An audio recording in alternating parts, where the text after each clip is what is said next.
بسم الله الرحمن الرحيم.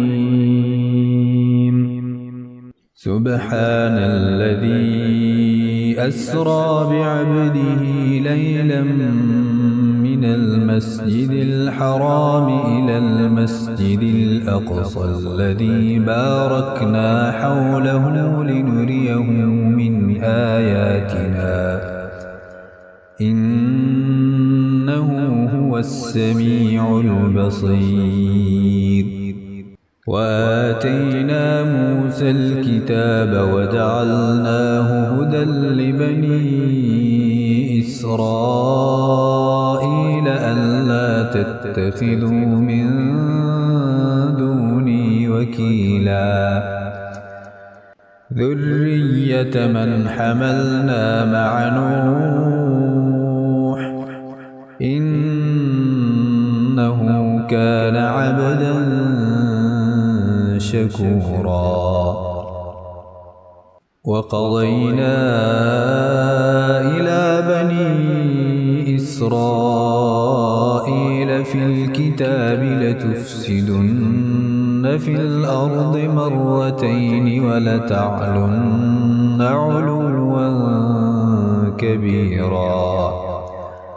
فإذا جاء وعد أولاهما بعثنا عليكم عبادا لنا أولي بأس شديد فجاسوا خلال الديار وكان وعدا مفعولا.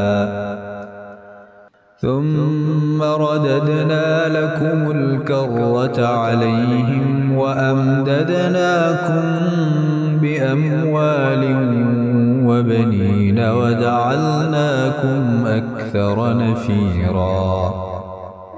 إن أحسنتم أحسنتم لأنفسكم وإن أسأتم فلها.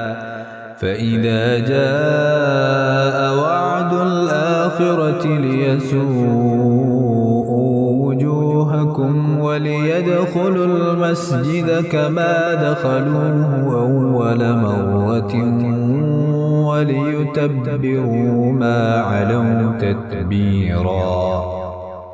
عسى ربكم أن يرحمكم وإن عدتم عدنا وجعلنا جهنم للكافرين حصيرا.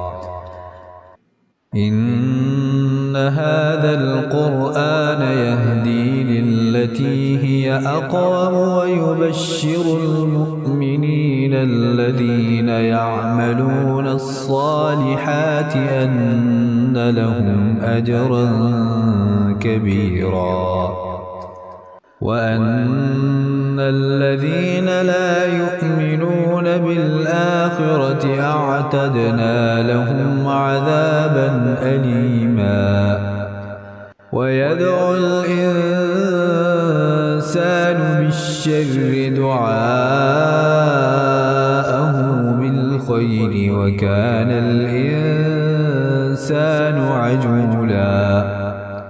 وجعلنا الليل والنهار آيتين فمحونا آية الليل وجعلنا آية النهار مبصرة لتبتغوا فضلا